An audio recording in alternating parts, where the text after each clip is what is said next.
വേതാളത്തിനെ തേടി കാണ്ടിപ്പോവുകയാണ്. വേതാളം ഒരു മരത്തിന്റെ മേളിലിരിക്കുകയാണ്. അത് പെട്ടെന്ന് ചാടി വിക്രത്തിന്റെ മേളിലിരിക്കും. രാജ, അങ്ങയുടെ വിശ്വസ്തതയും ബുദ്ധിശക്തിയും അങ്ങ് തെളിയിച്ചു. അങ്ങേക്ക് ആഗ്രഹമുണ്ടെങ്കിൽ ഞാനൊരു കഥ പറയാം.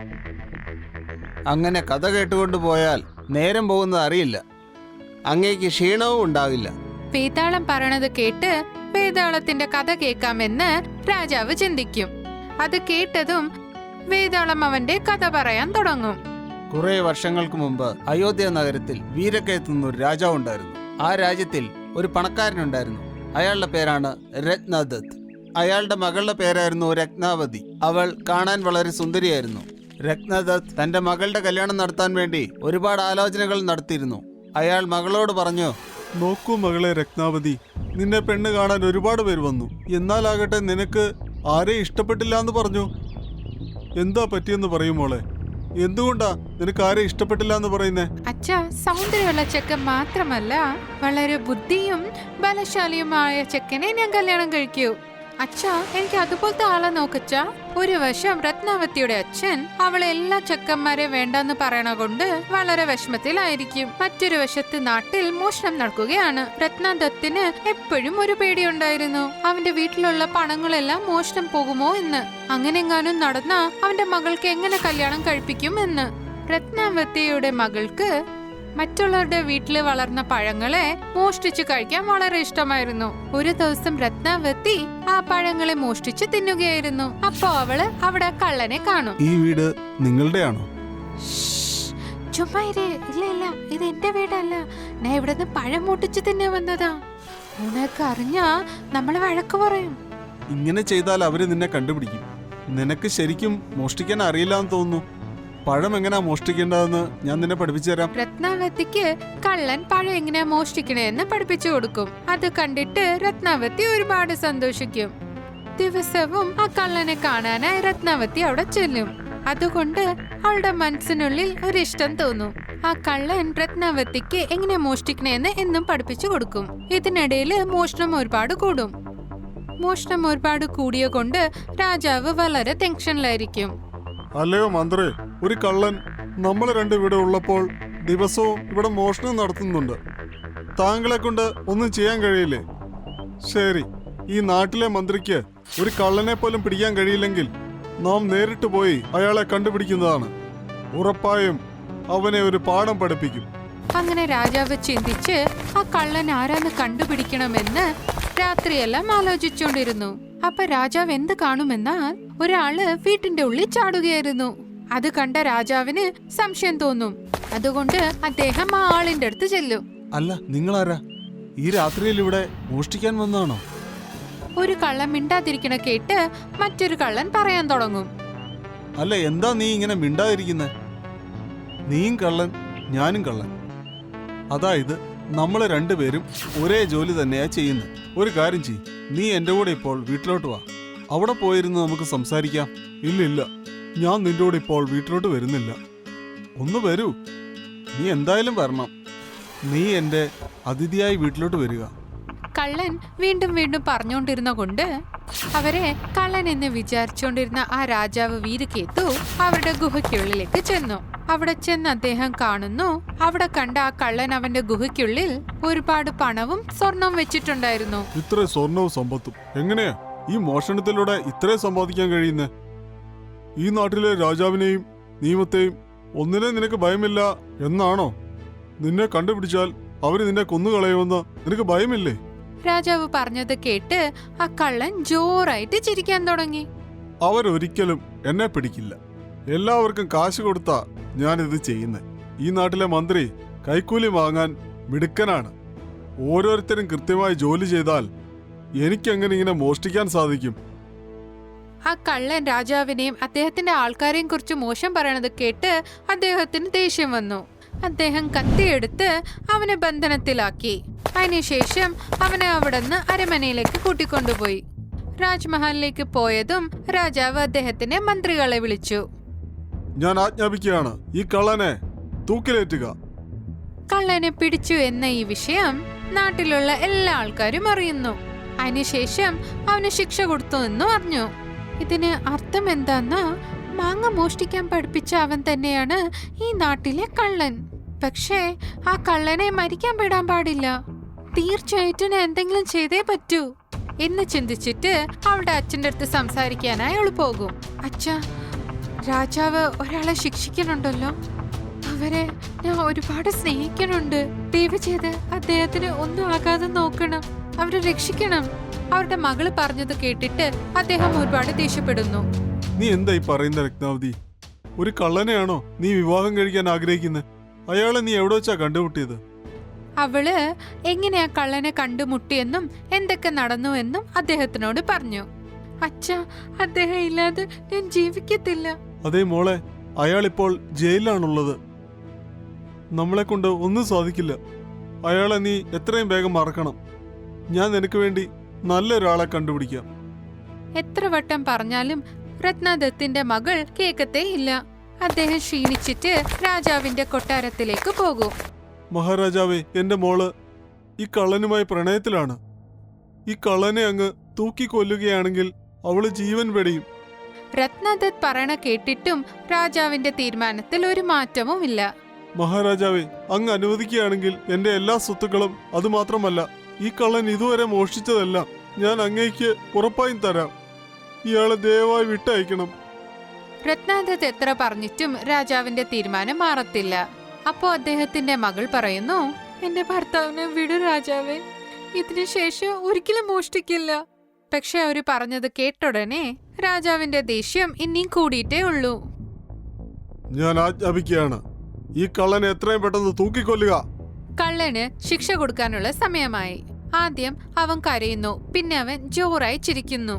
ആ കള്ളൻ മരിച്ച ഉടനെ രത്നാവതിയും മരിക്കാനായി ശ്രമിക്കുന്നു. അപ്പോൾ അവർക്കൊരു ശബ്ദം കേൾക്കുന്നു. ആ ശബ്ദം അവരോട് പറഞ്ഞു, മകളെ, നിന്റെ സ്നേഹം പവിത്രമാണ്. നിന്റെ ഈ ആത്മാർത്ഥതയിൽ ഞാൻ സന്തുഷ്ടനാണ്. നീ ചോദിക്കൂ, നിനക്ക് എന്താണ് വേണ്ടത്? അപ്പൊ രത്നാവതി പറഞ്ഞു, എന്റെ അച്ഛൻ നന്നായിരിക്കണം. അദ്ദേഹം നന്നായിരുന്നാലേ എനിക്ക് സന്തോഷമുള്ളൂ. 100 വർഷം സന്തോഷമായിരിക്കണം. നിന്റെ നല്ല മനസ്സ് കണ്ട് ഞാൻ സന്തുഷ്ടനാണ്. നിന്റെ ആഗ്രഹം പറയാതെ നിന്റെ അച്ഛന്റെ സന്തോഷമാണ് നീ ആഗ്രഹിക്കുന്നത്. ഒരു വരം കൂടി ഞാൻ നിനക്ക് തരുന്നതാണ്. നിനക്ക് എന്താണ് വേണ്ടത് അത് ചോദിക്കൂ. ഞാൻ ആ കള്ളനെ ഒരുപാട് സ്നേഹിക്കുന്നുണ്ട്. നിങ്ങൾക്ക് കഴിയുമെങ്കിൽ അദ്ദേഹത്തിന് ജീവൻ കൊടുക്കൂ. അങ്ങനെ രത്നാവതി ചോദിച്ച ഉടനെ ആ കള്ളന് ജീവൻ തിരിച്ചു കിട്ടും. ഇല്ല, ഇതെങ്ങനെ സംഭവിച്ചു? മരിച്ചിട്ടും അവൻ എങ്ങനെ ജീവനോടെ തിരിച്ചു വന്നു? ആ കള്ളന് ജീവൻ വന്ന ഉടനെ വീണ്ടും കരയാൻ തുടങ്ങി. പിന്നെ വീണ്ടും ജോറായി ചിരിക്കാൻ തുടങ്ങി. ഇത് കണ്ട രാജാവിന് ഒന്നും മനസ്സിലായില്ല. പക്ഷെ ഇത് ദൈവത്തിന്റെ ഇഷ്ടമായിരിക്കും എന്ന് വിചാരിച്ചവർ പറഞ്ഞു, നീ നല്ല വഴിക്ക് ജീവിക്കുമെന്ന് പറഞ്ഞാൽ ഈ നാടിന്റെ സേനാധിപതിയായി ഞാൻ നിന്നെ നിയമിക്കും. രാജാവ് പറഞ്ഞു കേട്ട ഉടനെ കള്ളൻ ഒരുപാട് സന്തോഷിക്കും. ഞാൻ ഇനി ഒരിക്കലും ഒരു തരത്തിലുള്ള തെറ്റുകളും ചെയ്യില്ല. വേതാളം ഈ കഥ പറഞ്ഞതിന് ശേഷം ഒന്നും സംസാരിക്കത്തേ ഇല്ല. കുറച്ചു നേരത്തിന് ശേഷം അത് വിക്രമിനോട് ചോദിച്ചു, രാജാ, പറയൂ, അവനെ തൂക്കിലേറ്റിയപ്പോൾ ആദ്യം അവൻ കരഞ്ഞു, പിന്നെ അവൻ ചിരിച്ചു. എന്താ അങ്ങനെ ചെയ്തേ? നീ പറയൂ. വേതാളമേ, കള്ളൻ എന്താ വിഷമിച്ചതെന്നാൽ അവൻ അവന്റെ ജീവിതത്തിൽ മോഷണം മാത്രമേ ചെയ്തിട്ടുള്ളൂ. എന്നിട്ട് പോലും അത്രയും സുന്ദരിയായൊരു പെണ്ണ് അവനോട് മരിക്കാൻ തയ്യാറായി വന്നു. ആ വിഷമത്തിലാണ് അവൻ കരഞ്ഞത്. എന്തിനാ ചിരിച്ചതെന്നാൽ അവൻ ആലോചിച്ചു, ഒരു പെണ്ണിനെ രാജകുമാരൻ പോലും കല്യാണം കഴിക്കാൻ തയ്യാറായിരുന്നു. എന്നിട്ടും അവളൊരു കള്ളനെ പ്രണയിച്ചു. അവന് വീണ്ടും ജീവൻ തിരിച്ചു വന്ന് അവനൊരു പുതിയ ജീവിതവും കിട്ടിയ കൊണ്ട് അവൻ കരഞ്ഞു. ദൈവത്തിന്റെ കളി കണ്ട് അവൻ ചിരിക്കുന്നു. ശരിയായ ഉത്തരം. ഞാനിതാ പോവുകയാണ്. അങ്ങനെ പറഞ്ഞിട്ട് വേതാളം വീണ്ടും അവിടുന്ന് കാറ്റിപ്പറന്നുപോയി. കുറച്ചു നേരത്തിലേ അവിടുന്ന് മായായിപ്പോയി. സത്യസന്ധനായ പോലീസ്. രവീഷ് സൂര്യനഗർ ചേരിയിലാണ് താമസിക്കുന്നത്. രവീഷിന്റെ ബാല്യകാലം ദാരിദ്ര്യത്തിലും ഇല്ലായ്മയിലുമായിരുന്നു.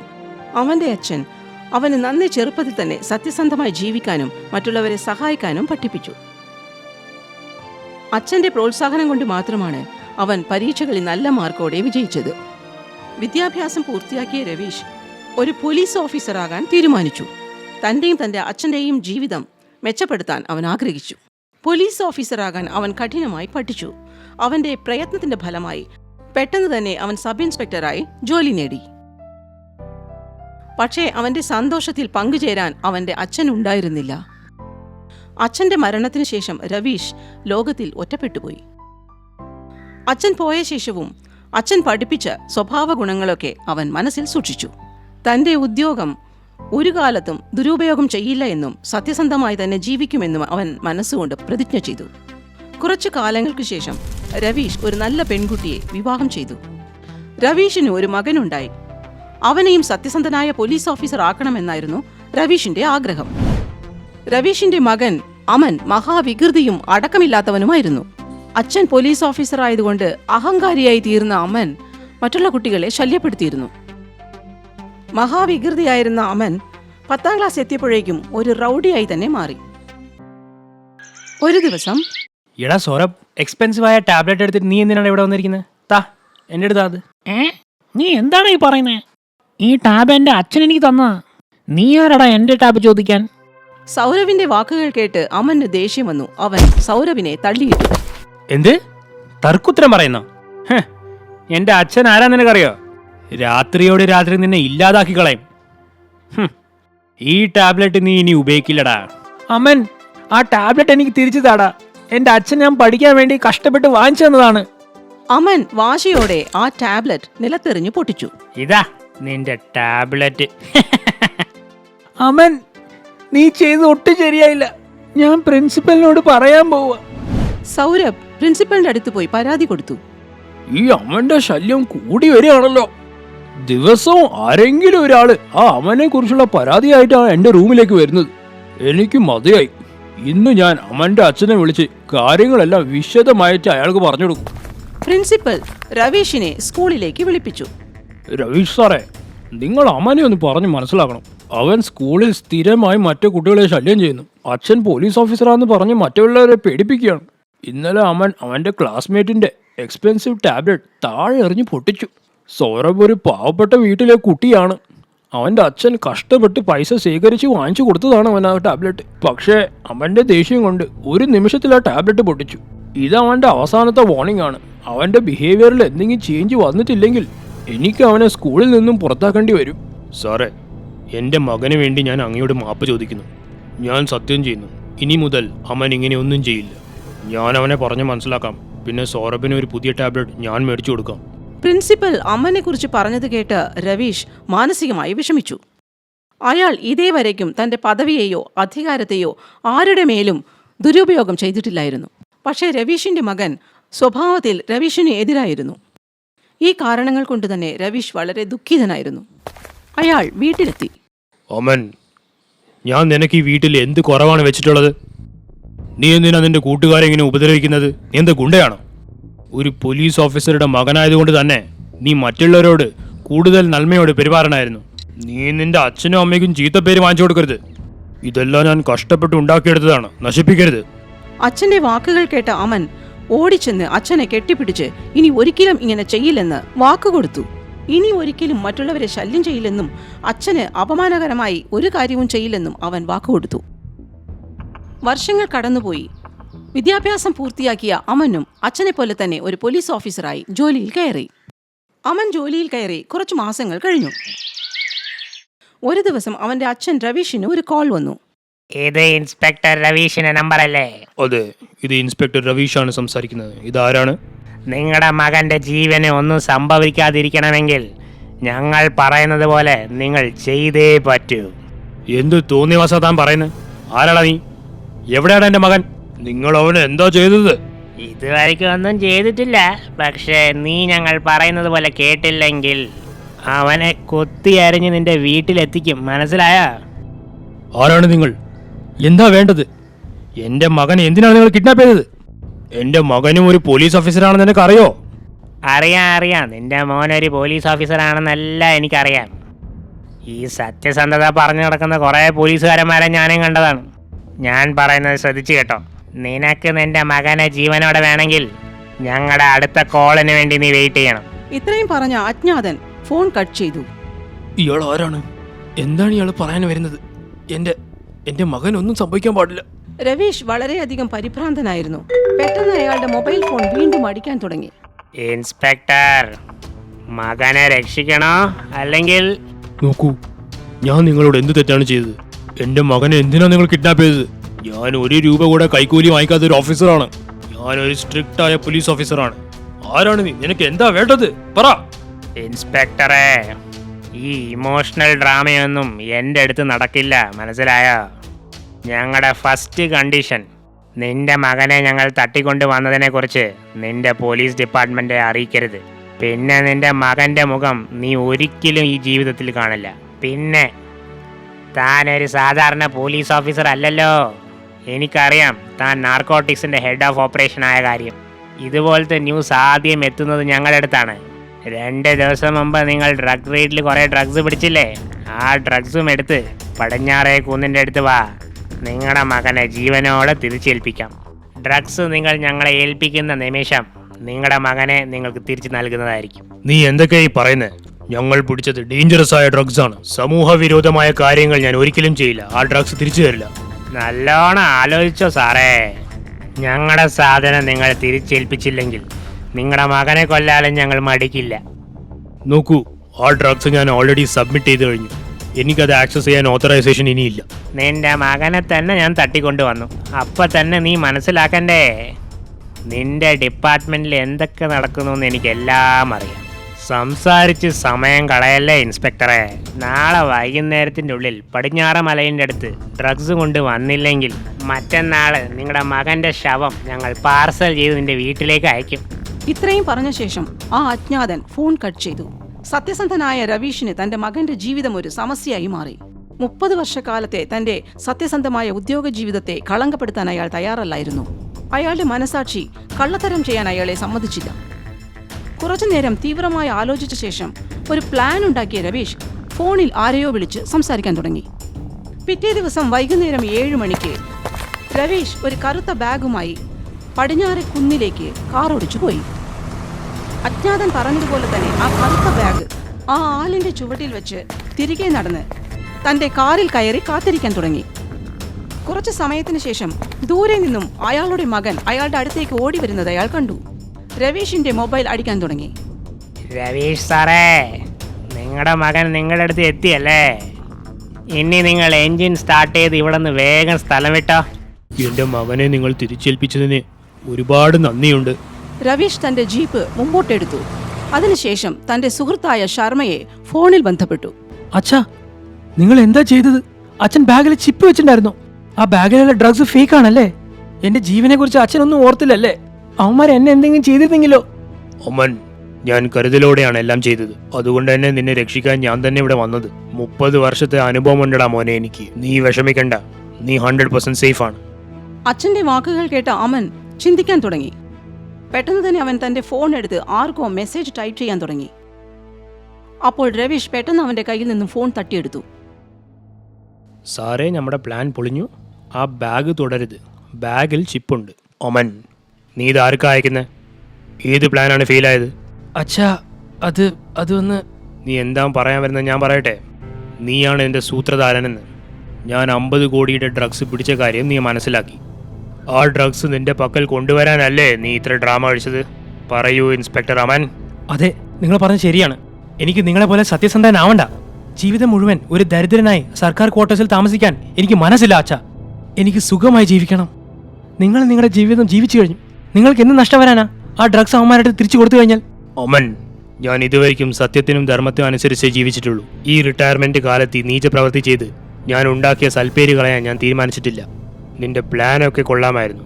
നീ നിന്റെ അക്കൗണ്ടിൽ നിന്ന് ട്രാൻസ്ഫർ ചെയ്ത പൈസയായിരുന്നു നിന്റെ ഏറ്റവും വലിയ മിസ്റ്റേക്ക്. സൈബർ ക്രൈം ടീം നിന്റെ ട്രാൻസാക്ഷന്റെ എല്ലാ ഡീറ്റെയിൽസും എനിക്ക് മെയിലിൽ അയച്ചു തന്നിരുന്നു.